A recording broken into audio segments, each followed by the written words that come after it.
Hello everyone, welcome to episode 15 of Last Minute FPL. This is the Gameweek 15 podcast. Hi Vikas, how are you?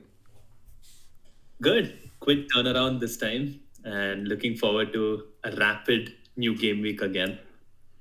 Yeah, the game weeks are coming thick and fast, like ranks are fluctuating very quickly, and there's no time to make any well thought out decisions. It's like the Yeah, it game. feels like every single day there's almost like a game now, and it's probably going to feel that way for this entire month. Um, but it's also like a time where I feel we can make a lot of transfers, like really quick and fast, and change the team around pretty fast without kind of incurring a lot of changes in price. So, a lot of activity for sure, all around. Yeah, and like even opinions about players will change very quickly. Like just 1 week ago, like Wolves strikers were like doing extremely well, and then just a couple of games later, they lost 4-0, and now Wolves are looking like they look staring down the barrel.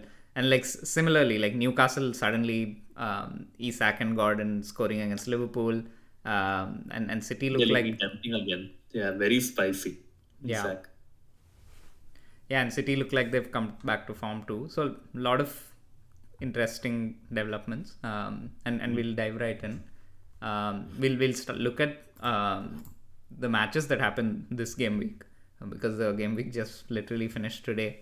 Yeah, a lot of interesting results, high scoring games. You should probably start with the Southampton Chelsea game. That XG number below Chelsea of 5.5 is exceptional. Yeah, and I think they hit the post three times, and they had like 7 or 8 big chances missed. That game could have been any scoreline, to be honest. They just cut through Southampton really freely, and uh, and the interesting thing is they made 7 changes to the team, so there was a lot of rotation. It really shows that Chelsea have a lot of players, strength and depth, especially in the forward areas that can come in, step in, score goals, assist. And it also kind of shows from Palmer's perspective, we're not completely reliant on Palmer. Chelsea's not completely reliant on Palmer, even though he got a very jammy goal, which was actually Nkunku's goal. He just went and tapped it in. Then apologized later on Instagram saying that FPL managers really needed that, which I really appreciate, of course. We did need that. Yeah. Uh, it could have been much worse for Southampton. I think it bodes well moving forward, especially for Spurs, where I think we can get to that game. They lost another defender. I think they're one fit centre back now for the Chelsea game, but that's also the type of game where Spurs go out and go win that game 3-1 or something. Yeah, Spurs are extremely unpredictable. But staying on the Chelsea game for a bit, yeah, it was very underwhelming to see that Palmer wasn't getting any returns. But when I look at the numbers here, it says that Palmer had an XGI of over 2. So maybe he's still, like, at the end of the day, he's going to play every game, and Chelsea are a free flowing, free scoring team. So it's not the end of the world if he's not getting double digit returns every week, especially now that it looks like we have a perma captain potentially on the cards. And I mean, Salah has been the permanent captain option for a long time, but we've been greedy. We've been like going to Haaland, Palmer, Saka, but the man just is not looking back. 18 points against Newcastle away, 10th double digit return out of 14. That's ridiculous. I've never seen anything like this in FPL. And that's why I think people who own Haaland are really, really like, especially if we don't have Salah, it's unprecedented the type of swing that's happened owning one premium asset versus another, who everyone thought in the beginning of the season were neck and neck. Yeah, neck and neck, and I mean 2.5 million cheaper midfielder scoring extra points, and still we felt that maybe Haaland is going to be the one who's going to be the highest point scorer, and for Salah to be not just the highest point scorer by such a big distance, like Yeah, it's it's more than 1.5 times Haaland's points. He's at 150 already, which is ridiculous. yeah, he's well on his way to breaking his own points record, and his consistency is just crazy, because it's one thing to be a player who scores the most number of points, but this season he's returning almost every game week. He's just blanked twice out of 14 games, and yeah, I think it's a very valid thing now that it's probably okay to just keep the captaincy on him regardless of fixture. He got a double-digit return against City and Newcastle away, and the next few games are like far better than that. So there's no How reason. dependent are Liverpool on Salah this season, though? I mean, if something happens to Salah, I mean, he's just pulling Liverpool's losses into draws and draws into wins game after game. Very interesting to see who else kind of steps up for Liverpool, both from an FPL aspect and also from generally their title race. Yeah, it's something they probably have to think of. He's been speaking a lot about how his contract is running down, and this could be the last few games that he plays for Liverpool. But I think that Liverpool, like he does have an excellent share of Liverpool's goals. Like he's involved in all 80% of their goals, like with an assist or a goal. But I do think that if he's not playing, they have the personnel to make the system work. But of course, the moments of magic that he creates with his goals that come out of nowhere. And anyway, his goals were really well taken. Both were Trent assists, but one was a snap turn and finish, and the other was from a tight angle. Probably not something that anyone else on the team can replicate. But Liverpool are still a good team. I think they'll do well, but he's definitely leading them towards the title if it keeps going this way. Yeah, for sure. And talking about the Liverpool game, Isak coming in big, especially when there were some doubts around him as well. He was very good in that game, wasn't he? Yeah, Isak looked great, and I mean 2 returns against Liverpool, and now he has a good run of games. So if you held on to him through that injury doubt, you're really enjoying, because this was the tough game, and he's gotten through that with a great haul. And even Gordon scoring, so bodes well for Liverpool attackers as well. Defensively, both Newcastle and Liverpool looked a bit suspect. The game, I mean, it could be one of those midweek things. You see some of these all-out attack end-to-end games in midweek sometimes, but both defenses didn't really look that solid. Yep. Do you want to talk about the City Forest game? Looks like City had a solid win, like back to not conceding too much XG, creating a lot of chances. But Haaland just getting the assist. Yeah, Haaland, unfortunately, just the assist from Haaland. Not what Haaland owners were looking for, but good to see City back in winning ways. Still interesting to see Nottingham Forest got 1 XG in that game, which says that City were lucky. City players, people who own City defenders, are pretty lucky coming away with a clean sheet. So still not confident on City defense. But definitely with De Bruyne being back and how he's performed this game, it bodes well for Haaland with the upcoming run of fixtures. So I'm definitely encouraged by the result, even though not the outcome from Haaland this game. Yeah, and City are another team who have a good run of games coming up. And Rico Lewis missing out on the clean sheet. He played so many games when we were expecting him to get benched, even in midfield and attack, and he still got those 1-pointers.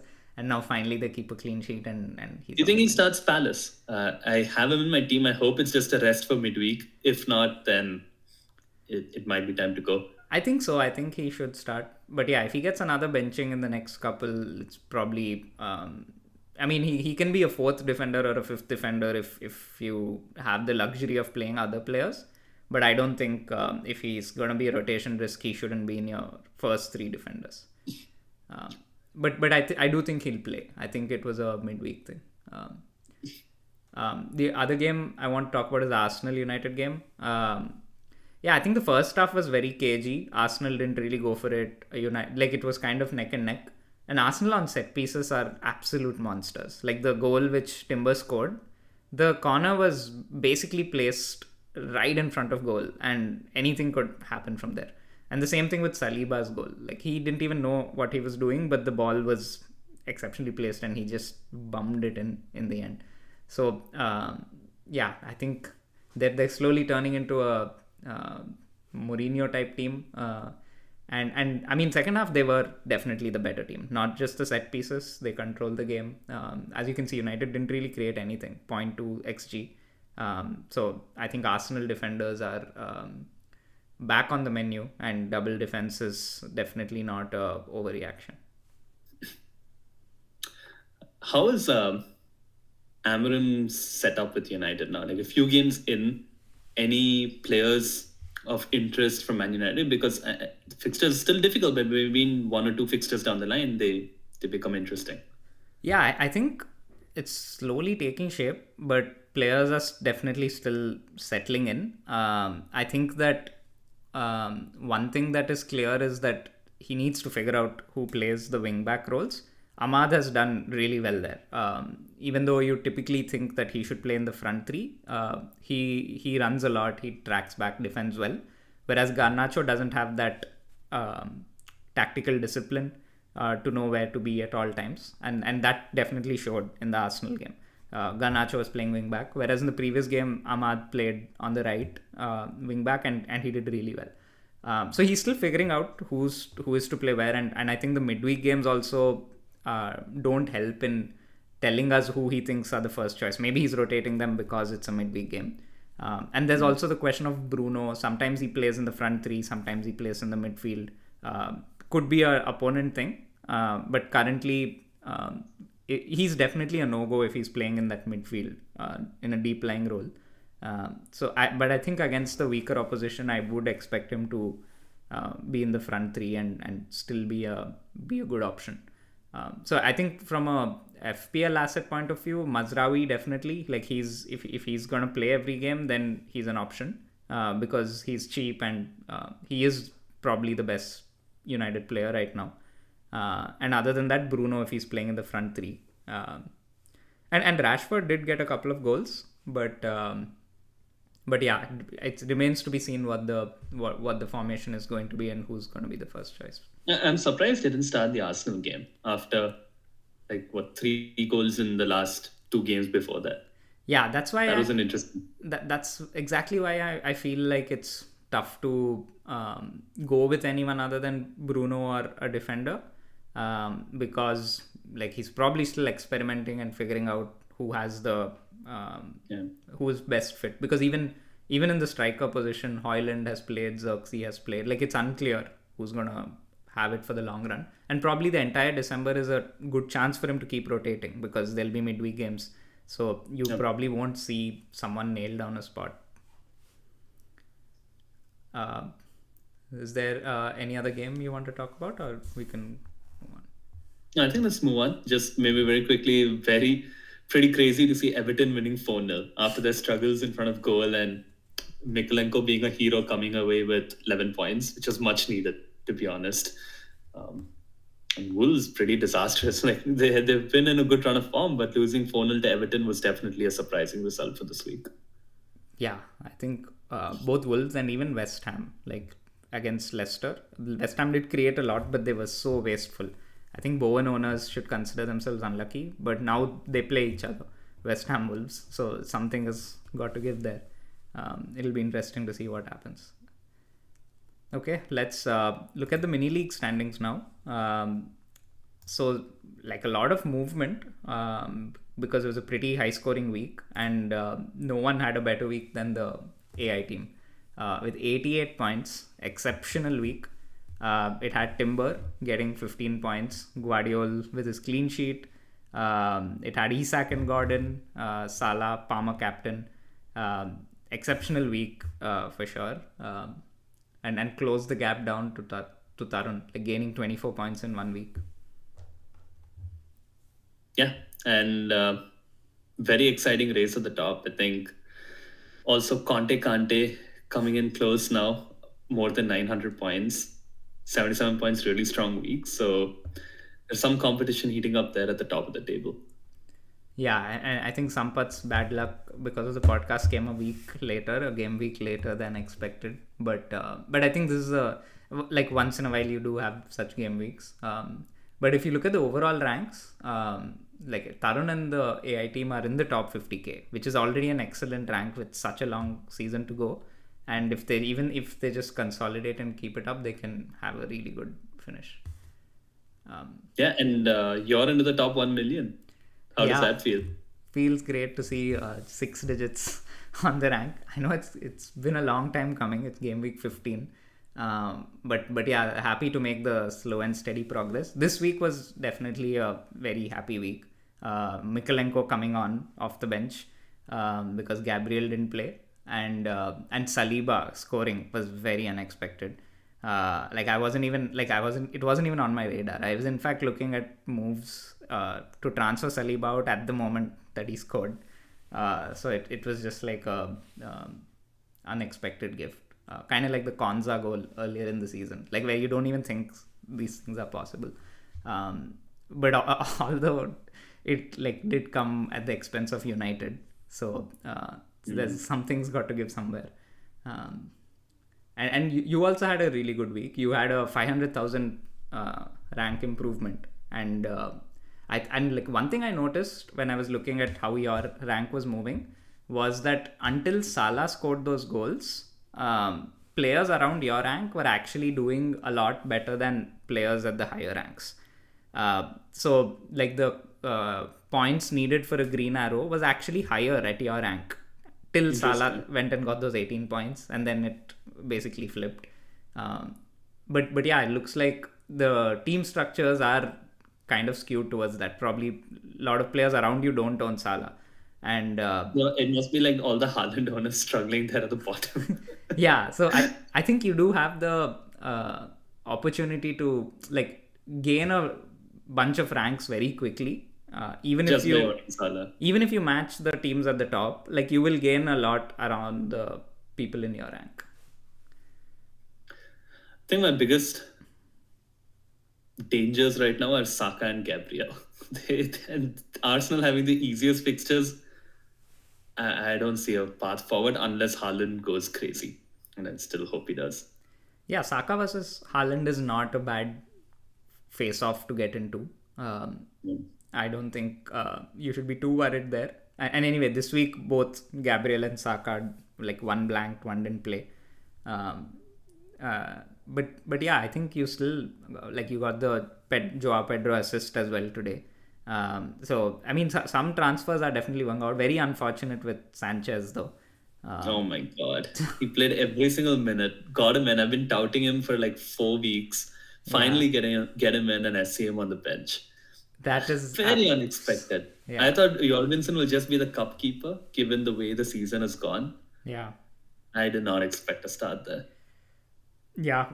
I mean, hopefully it's just a temporary midweek thing. Otherwise, you will have another move that you'll need to make sometime soon.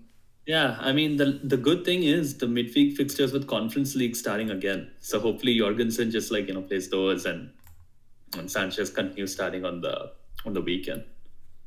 Makes sense. But the unfortunate, annoying thing here is Jorgensen's playing well. The last 2-3 times he's played, he's looked more comfortable than Sanchez. So I don't know if he loses his spot, in which case I need to move again. Yeah. I mean, at least it's the keeper position, which is the least impactful position at the end of the day, but of course, very frustrating to see that happen the week that you actually make the transfer. For sure, yeah. Okay, let's move on. Let's look at next game week matches.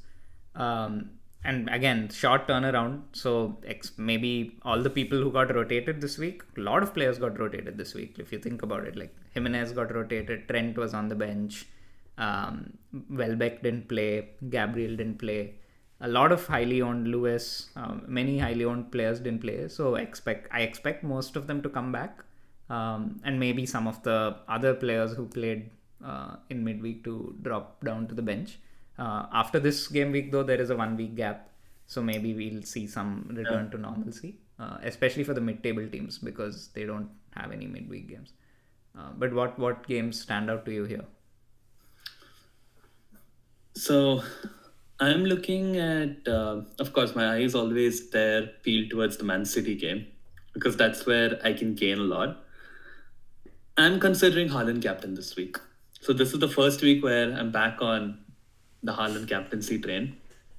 Very worried about not captaining Salah, but I own him. So how much can the damage be? Like, I'm scared of saying that because he can go and score a hat-trick and get like 25 points or something ridiculous. But yeah, I'm considering Haaland captain this week against Crystal Palace. The other game, apart from that, I'm looking at Bournemouth Ipswich because I do have Semenyo. he was. I mean, he was playing right back this week, or was that like he just deep? I didn't really see the game, but Yeah, I mean, I think it's like obviously got to do with the fact that they were playing Spurs and the fact that they were leading. I don't expect him to like he it was mostly tracking back, but like even on the counter attacks, he was nowhere. He wasn't even on the screen like when Bournemouth were counter attacking. But I don't think that should be an issue again. And like the fixtures are easing up, and like Ipswich is next. I'm actually planning to get him in this week, so I don't think that's too much of a problem. On like because you mentioned Haaland captain against Palace, my first instinct is Palace away is like a very unpredictable game. Like there have been many occasions where they've even beaten City. They have looked a bit meh this season. Like they've not really done anything to excite anyone, even in attack or defense. But just thinking about it, it doesn't feel like for example, if you're betting against Salah with something like a Brentford or a Bournemouth or Fulham, I would feel a little more comfortable, even though Fulham stats are better. Palace away just feels like a tricky game, and with Everton, maybe I just don't rate them at all. But even though they got a few clean sheets recently, Liverpool have done really well against Everton in the recent years. Like even going back 10 years, ever since Salah's come, he's done really well against them. In my head, that just feels like a very green fixture, like where I don't feel like taking a chance against him. But looking at the numbers, yeah, it the other thing seems that's playing in my head is like, yeah. and this might not be a good argument, is can Salah keep up the rate of returns he's doing? Isn't he like due a blank? He has like 3-4 double-digit hauls in a row. How many more can he get? Like, can he actually keep scoring every single game? It's bound to blank, right? And Yeah. I need to catch those weeks where he does like maybe like a Nunes or a Diaz scored. Liverpool still win 2-0. Salah gets an assist or something maybe, and Haaland gets 2 goals. That's the outcome I'm looking for. Yeah, That's where I'm looking at the Haaland captaincy. it's definitely possible. Like you can like that's more like week to week variance, and that could easily happen. It's yeah, and I mean it's not a bad game to look for that differential. Even if you look at the expected goals here, Liverpool's 2.2, City's 2.05. So there's not much of a difference in it. I think you can definitely take that shot. And the other game that interests me is Spurs versus Chelsea. I think very unpredictable game, mainly because of Spurs. Chelsea have been surprisingly consistent this season. They're neck and neck with Arsenal. They're basically in a title challenge if they admit it to themselves, but probably they won't, because like they don't want to put that pressure on themselves. But they actually have a chance to push for something special because they have the squad depth. They don't have a European tournament that really needs a lot of attention, even if they go to later stages. And Spurs have been very erratic. I think they're there for the taking, with the defense also looking very broken. Yeah, but they're unpredictable. They're very unpredictable, Spurs. I don't know what to expect of them in any single game. I do think Chelsea, it's a bit early for Chelsea being a title challenge, but I think this is the season where the attack is just so good. Like it's one of those seasons where the team as a whole may not be good enough to win something, but they're still a fun watch and great team to own from a fantasy perspective for attack. Having said that, one of the players that I'm looking at from Chelsea's perspective and got him in is Enzo Fernandez. Because there is a shift in formation. They are now playing this 3-2-4-1 formation, where previously it was 4-2-3-1 kind of formation. And in that 3-2-4-1, Palmer plays the right attacking midfielder. Enzo Fernandez is playing left attacking midfielder. So he is pushed up as high as Palmer. Both of them run into the box with the wingers staying like extremely wide. So both whoever plays on the wings, Noni, Sancho, Neto, doesn't matter. They stay extremely wide, and their job is to kind of get the balls into the box, with Jackson, Enzo, and Palmer attacking the box. He's playing kind of very similar to how Gundogan plays for City, like when he goes in that scoring run. Mm-hmm. And he's 4.8. So he's one player that I'm eyeing in FPL, and I actually have got him in.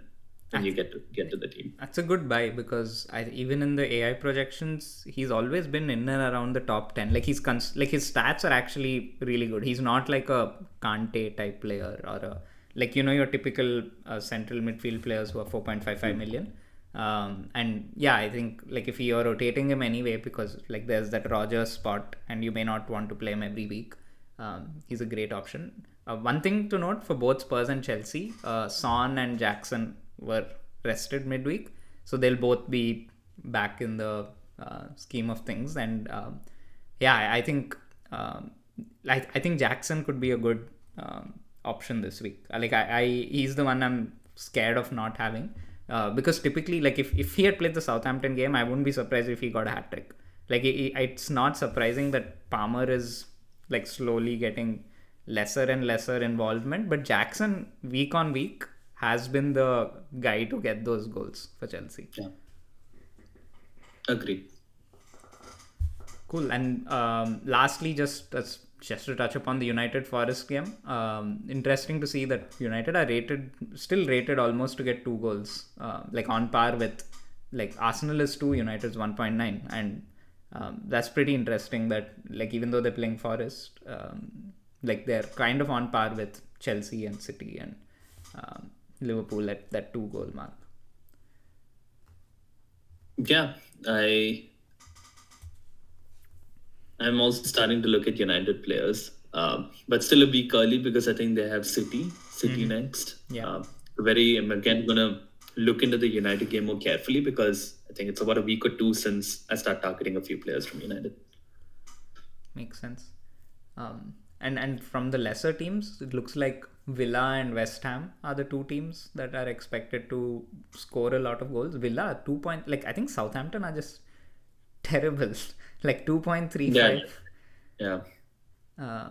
And like Bournemouth also with 1.7. So there are a lot of good mid-price options. Like you have Bowen, Watkins did well, and like even Bournemouth players scoring against Spurs and keeping a clean sheet is pretty impressive. So I expect them to do well. Cool.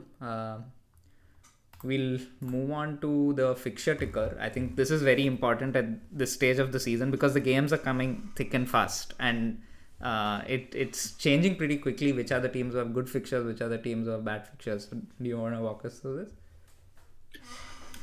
Yeah. So the 4 to 5 teams that have really good fixtures and are again the teams that I'm looking to get players from are Arsenal, Bournemouth, Brighton, City, Newcastle, Wolves for the next 3, but then they taper off. So I wouldn't really say Wolves, and Liverpool and Chelsea, like we have spoken before. So from the kind of the traditional teams where we already have players, it's Liverpool, Chelsea, City, Arsenal, and from the teams where you have some budget options, it's Bournemouth, Brighton, and Newcastle. So these are the 7 teams that really stand out from a fixtures perspective. In terms of players to move away from, Everton, I think they have an awful run of fixtures coming up. So they're players that I'm trying to get rid. Fulham as well, especially the next 4. They have Arsenal, Liverpool, and Chelsea in the next 4. Not great, but their fixtures brighten up, unlike Everton, a bit after that. Then Brentford as well, fixtures are toughening up, and I think we should probably talk about Mbeumo, what to do with him, because he's not been good from underlying statistics as well, and their fixtures are toughening up. So there's a conversation to be had if those funds can be better used somewhere else. But of course, I don't think he's somewhat like a must sell or something like that. He's another guy who was playing right back. Yeah. Yeah. But yeah, anything standing out for you here? Yeah, I think this is very helpful and validates a lot of my thinking because the 2 moves that I've got planned, I don't think I'll make both this week, but I'm looking to do Johnson out to Semenyo. And like Semenyo's high in AI projections, he's high in like FPL reviews projections, and like Bournemouth are second on the fixture ticker here. So definitely that's a good validation. And the other one is to get Trent in for Mykolenko. So if I should have just enough money to make those 2 moves. And Mikolenko is like right at the bottom here, and Liverpool's fixtures are definitely turning for the better. I think even if I don't bring Trent in this week, the fixtures still look really good for the next four after that. But yeah, what does stand out to me here is City. Like typically when you see a run like that for City, they're scoring like, and that too in December, you expect them to roll over teams, and in a couple of weeks time we'll know if City are actually going to make that title challenge that they do in the second half of the season or not. So I think that's what I'll have my eye on. I think 18 to 22 is when City is potentially a destructive phase where owning Haaland can lead to gains. Fingers crossed. They have Everton, Leicester, West Ham, Brentford, Ipswich in those 5 games. That is a devastating 5 games. Like maybe the 5 absolute worst teams in terms of defense. Yeah. Hoping that Haaland picks up some form for that run. Those are the money games as Haaland owners. Yeah, and I'm just looking at this because if we are to bring Haaland in, like as someone who has Palmer, Saka, and Salah, Arsenal in 18 and 19 have Ipswich and Brentford, so it's tough to sell Saka. Chelsea have Fulham and Ipswich, and Liverpool have Leicester and West Ham. It's not going to and be. You're not going to use Salah anyway. Yeah. I mean, we'll keep Salah, but like it's going to be tough to not own Haaland during that for sure. And I don't think many people will be able to make that move. Firstly, because you need to generate a lot of money. Even if you want to move Saka to Haaland, it's almost 5 million more. So you're not going to be able to get that. And people may just decide against it, and that could be a great time for you. Yeah, hopefully. I mean, assuming he maintains his fitness and City absolutely, do not go out of form, then that is the stretch I expect to make some gains. And until then, I'm just going to try and hold on. Yeah, I think that makes sense in terms of premiums. But if we look at mid-priced attackers, Newcastle, really good run of games. So Gordon and Isak.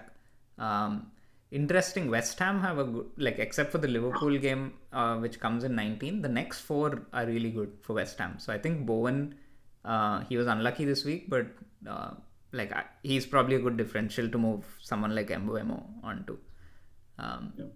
And yeah, Brighton, we've already seen that they've had good run of games. Bournemouth, we spoke about. Wolves strikers still have some good games. So yeah, I think both in terms of like there's a lot of like wide variety of options. I think that's still been the theme this season, and it's good to see even in Gameweek 15, everyone's making different decisions. Everyone's like ending up with different teams. The template really hasn't stuck as such. What about in defense? Like, are you like what is your ideal defense in the next few game weeks when you look at this? Arsenal and Liverpool. I want double Arsenal. I would want a Liverpool and I want a Chelsea defender because I think Chelsea's fixtures are so good for so long and they have some reasonably budget-priced players. I want a Chelsea defender and I want double Arsenal and Liverpool. City, I'm still wary because I don't even know who's going to start. Yeah. But like that's with Colville being rested, I expect that to continue. Like Maresca will rotate the team. I didn't expect Sanchez to be rested. That's why I went Sanchez because usually, managers don't rotate their keepers around much. Yeah. Keepers are maintained. So it's a risk even with Chelsea defenders. So I think priority-wise, Arsenal, definitely. And in Arsenal, it's Timber, Gabriel, Saliba. It's these 3. It's just these 3.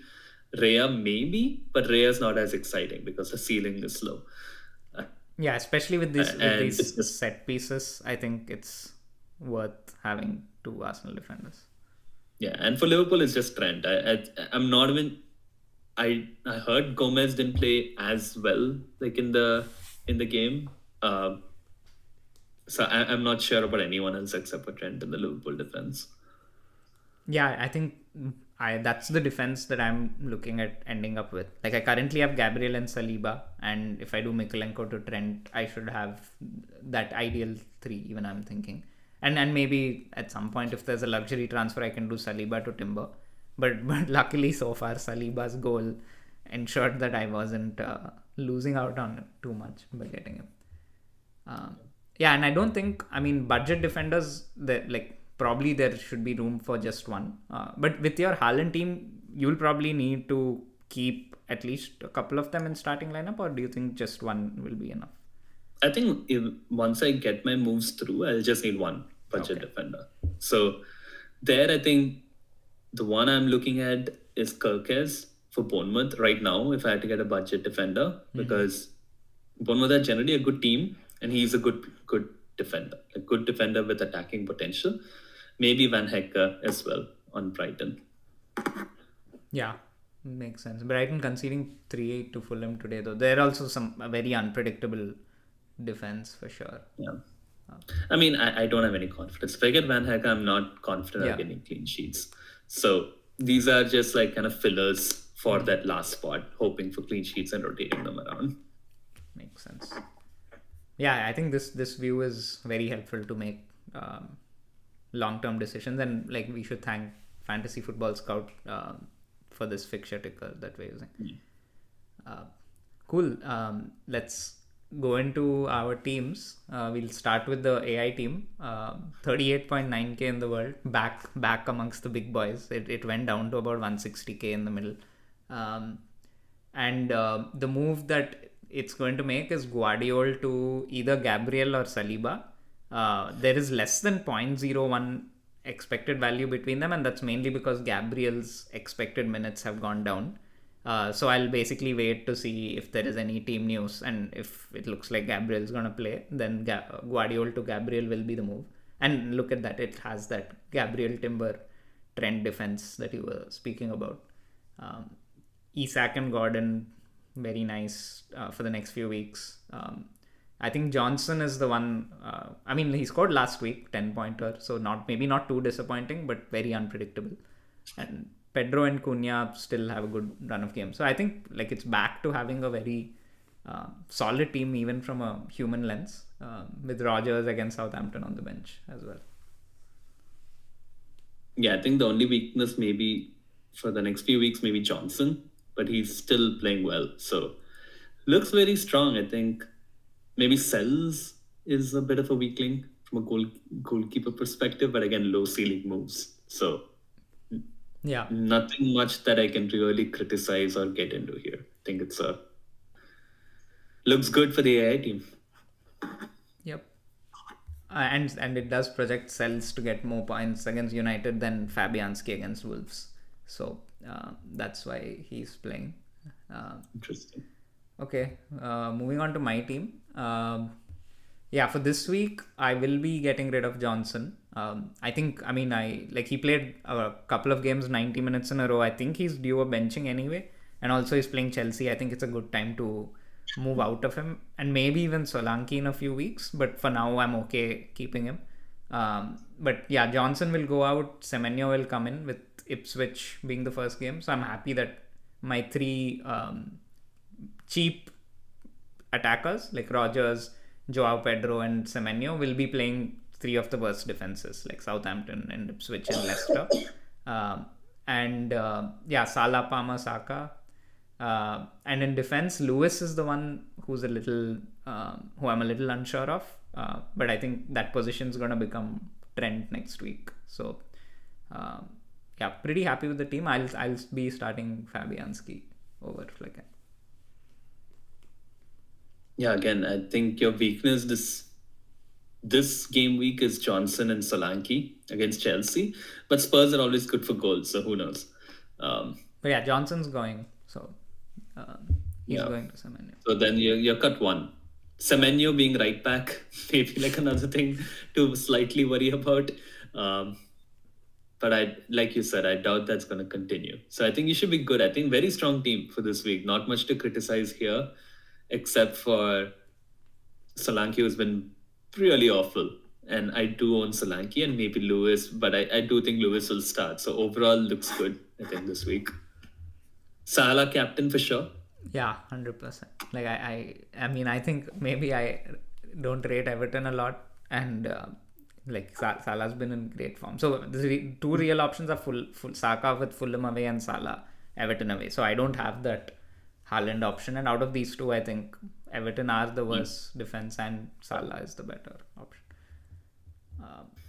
Yeah, disappointed that Jimenez didn't start the previous game. I wish he survived that and got benched later. But now I think I'll be benching him for the next couple of weeks. He has Liverpool away next also. So not a transfer I'm looking to make soon.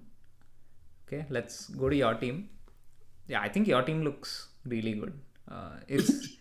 It's like no issues all over the pitch, I think, except for Solanke and maybe Sanchez. But Solanke also playing for Spurs and like they do create chances. So I wouldn't be surprised if he got a goal. Yeah, I made two changes. I took a hit.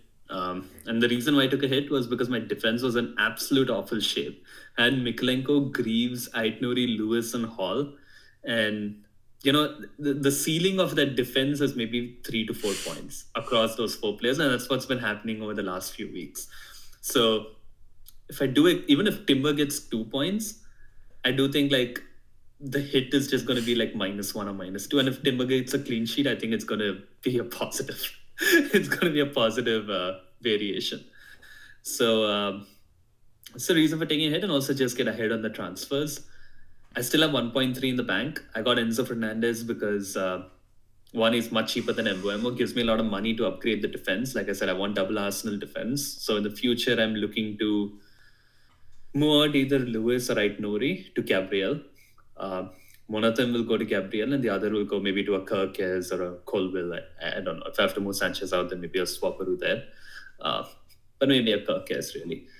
So that's kind of forward-looking thing that downgrading Mbuemo to Enzo gives me. That is really strengthening that defense, because I was playing with like 7 players, which was really killing my game week, even though I own Salah, Palmer, Haaland.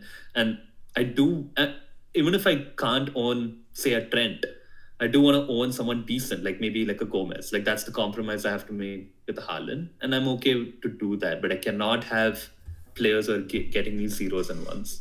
Yeah, I think you've reached a point where like the difference between your team and my team is basically Haaland and Hall versus Saka and Gabriel, which is an okay compromise to make, like you said. Like it's just one premium defender becoming a budget option who can still get points, as opposed to like that risk being spread across the pitch. I think the rest of your team is pretty much identical, like except for the keeper.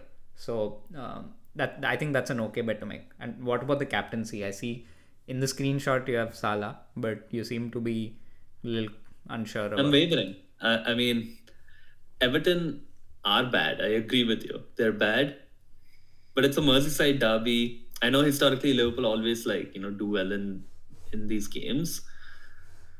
I just can't help let go of the feeling that I do need to gain some ranks and trying out the roulette machine, basically, because that's what it is. If I go Haaland captaincy, it is going to the roulette table.